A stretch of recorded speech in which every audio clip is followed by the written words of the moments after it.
السلام عليكم. شاهدنا في نهار الجمعة الاخراني، شاهدنا اللقاء الديربي او يعني الديربي المغربي، الديربي ديال الدار البيضاء اللي جمع فريقي الرجاء البيضاوي والوداد البيضاوي. الديربي اللي انتهى بالنتيجه ديال التعادل 1-1. كيفاش كانت الاجواء، كيفاش داز هذا الديربي، شنو هما الخلاصات اللي ممكن اننا نستخلصوا من هذا الماتش؟ هيا نتابع.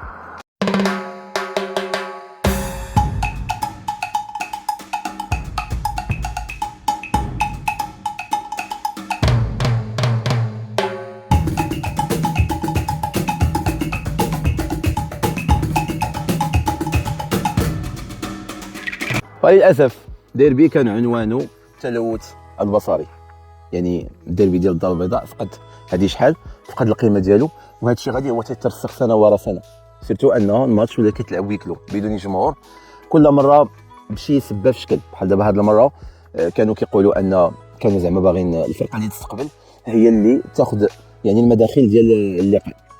من قبل كانوا يعني المداخل كيتقسموا على جوج، دونك الجمهور ديال هادو كيدخل والجمهور ديال هادو كيدخل، المداخل كيقسموهم الوداد والرجاء. ولكن هذا العام كانوا بغاو زعما ان الذهاب بيسكو الرجاء هي اللي مستقبله، هي اللي غادي تدي يعني هي اللي غادي تدي لا غوسيت، وفي الروتور الوداد تدي لا غوسيت. ولكن الاشكاليه اللي كان سيكو لالي كان غيتلعب في العربي الزاوني والروتور كان يتلعب محمد الخامس، اذا غادي يكون واحد عدم توازن بين المداخل ديال لي دو ماتش. ولهذا جامعتنا الموقره اختارت ان تختار الحل الاسهل، ما يبرزطوا ريوسهم لا بامن لا بترتيبات لا بوالو، وخلاو الماتش ويكلو. ولكن زعما الجمهور ما ضيع والو. دونك الجمهور اش غنقول لكم، راه كما شفتوا في التلفازه ماتش لا علاقه ولا يشرف الكره المغربيه، وهذا الشيء نتيجه ديال يعني الاندحار اللي كتعرفوا مؤخرا البطوله المغربيه، البطوله الاحترافيه المغربيه، اللي يعني تقدر تلقى اي حاجه كتشوه السمعه ديال الكره في المغرب، وحنا على مشارف تنظيم كاس افريقيا وكاس العالم.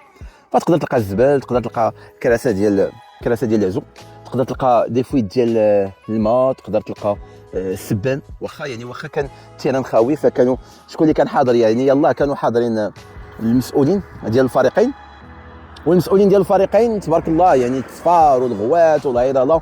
كاين كاع اللي كيسب الحكم، راه الا كنتو تفرجتوا في الماتش راه سمعتوا واحد كيقول له وهذاك القرع، يعني نسبه للحكم صبري، الحكم اللي عرف القرارات ديالو العديد من الاحتجاجات، سيرتو واحد لاكسيون اللي كان فيها طرد مستحق. انا راه ودادي وكنعترف، طرد مستحق ديال اسماعيل المترجي. المهم الماتش كالعاده عرف في الاخر التعادل، يعني باش كلشي يبقى على خاطره بدون اي شونجمون يذكر. الوداد بقات في المرتبه جوبونس السادسه، الرجاء قل منها. الرجاء اللي مؤخرا 6 ديال الماتشات ولا 5 ديال الماتشات فعرفت يعني 4 ولا 5 ديال التعادلات وهزيمه مع المدرب الجديد سابينتو، اللي غالبا ما غاديش يطول مع الفرقه. سيرتو ان سي زيمباور اللي كان لا شراجه في الاول ديال العام يعني فر فيهم من اجل المال، من مشى درب الفريق ديال الوحده السعودي. دابا الوحده راه جراو عليه، فيقدر اننا نشوفوا ان زيمباور غادي يرجع للرجاء. اون باراليل كان الماتش ديال الجيش هي واتحاد التوارقه. الجيش حتى هي بالقوه ديالها وتقريبا بالترسانه البشريه ديالها، فما بقاتش الجيش ديال هذه عامين الاخرانيه يعني وخدت تعادل من اتحاد التوارقه. الماتش ديال الجيش على الاقل واتحاد التوارقه يعني الديربي الرباطي كان بعدا فيه ما يتشاب، ولكن الديربي ديال الوداد راه فريمون كارثه. ولينا كنشوفوا واحد الظاهره يعني مؤخرا في الماتشات ديال البطوله الوطنيه، الا وهي اللعابه كيطيحوا بزاف. يعني اللاعب كيمشي كيزيد 2 خطوات 3 وكيموت كيسخف، وهذا الشيء اللي كيجوستيفي يعني تدني المستوى ديال البطوله. تشاهدوا تا يعني جمال حركاس اللي كان لعب مع المنتخب في هذا اللي كتخ ديغني ماتش، ماشي هو جمال حركاس اللي شفناه في الماتش ديال الوداد. يعني بحال قلنا ان الاجواء اللي كتكون في المنتخب، الاجواء الاحترافيه، ماشي هي الاجواء اللي كتكون في البطوله الوطنيه. يعني مستوى ديال اللاعب اللي هو عادي جدا. المهم في انتظار ان الماتش يعاود يرجع للقواعد ديالو لمحمد الخامس، ونعاودوا نشوفوا دوك اللوحات ديال الجماهير. صراحه مؤخرا الديربي فكيميزوه جوست هذوك اللوحات لي تيفو ديال الجماهير، فما بقاتش عنده نهائيا قيمه. وكما كنقولوا الا كان وليد الركراكي ما تعيطش اللعبه ديال البطوله الوطنيه، فنقدر نقول له هذه المره انا متفق معاه، باسكو المستوى فريمون متدني وماشي اللعابه. ما عرفتش واش المشكل ديال التكوين، واش المشكل ديال العقليه ديالاش، ما عرفتش. مي فريمون تلوث بصري اللي انا كنشوفها شاك فوا ملي كنمشي كتفرج في ماتش ديال البطوله، فهو فريمون تلوث بصري ومستوى متشرف. الا جينا قارنا الديربيات كيقول لك ان راه الديربي ديال الوداد والرجاء مكلاسه من 10 للوالا، ما عرفتش انا كيفاش. الا جينا نقارنوا الديربي ديال مثلا الديربي ديال السعوديه، الديربي ديال الزمالك مع الاهلي، فلا علاقه لا من ناحيه التسويق لا من ناحيه الاشهار. هذه المره حاولوا انهم يصوروا زعما بالدرون وكذا، ولكن اللي كيصور الدرون كيصور من السماء فتيره لا علاقه. الزبل كاين حداك، اللعابه حتى هما يعني لا ديسيبلين ما كايناش واحد المنتوج اللي تقدر انك تسوقه للعالم. المهم هادشي كما قلنا راه هو المستوى الحالي ديال البطوله. نقدروا ندخلوا حتى الفاكتور ديال ان التيرانات الملاعب كاع كاملين راه ولاو محفورين وكيتبريباراو سميتو. يعني الرجاء دابا مابقاش كتلقى فين تلعب، الوداد حتى هي الجيش، وهاد الثلاث الفرق راه هما كتعرفوا انهم راه عندهم قاعده جماهيريه رهيبه، ونورمالمون تاريخيا كانوا عندهم مسيرين في المستوى، كانوا هما يعني الواجهه ديال الكره المغربيه. هما غادي يبقاو هكاك.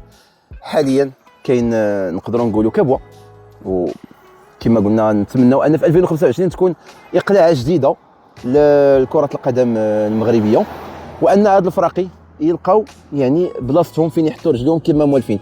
انا ما كننقصش من القيمه ديال الفراقي الاخرين حاشا لله، ولكن الواقع واقع. عندنا الوداد راه تقريبا 20 بطوله، الرجاء حتى هي 12 ولا 13، لا ميم بالنسبه للجيش، عاد زيد الكؤوس ديال العرش، عاد زيد الالقاب القاريه.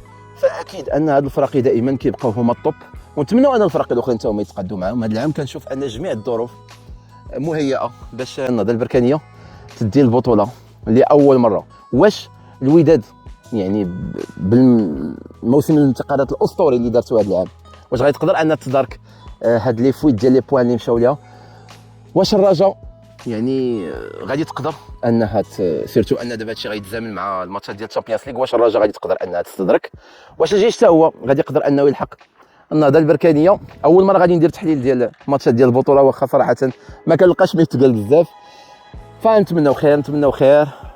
اخيرا غادي نقول لكم ديما وداد، واللي وصل لهذا لو بوين في الفيديو يخلي لي في كومونتير ديما مغرب. شكرا على حسن المتابعه، والى محلل رياضي قادم باذن الله. وكيبقى احسن ديربي على الاطلاق اللي داز على مرأى ومسامع الجمهور المغربي العربي والعالمي هو اللقاء برسم دوري ابطال العرب، واللي كان سيرها ب4-4 وتأهل من خلاله فريق الرجاء من بعد ريمونتادا تاريخيه غادي تبقى راسخه في الاذهان.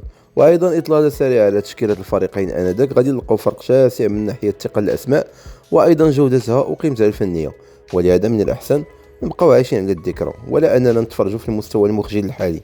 ربما هذه نتيجه طبيعيه لغياب تمثيليه لولاد المدرسه عند الفريقين بجوج، ومعه ضاعت الهويه الكازاويه وحب الانتماء. ايوا نتسناو ملعب محمد الخامس ملي يتحل، ما ربما بركته تجيب معها الفراجه.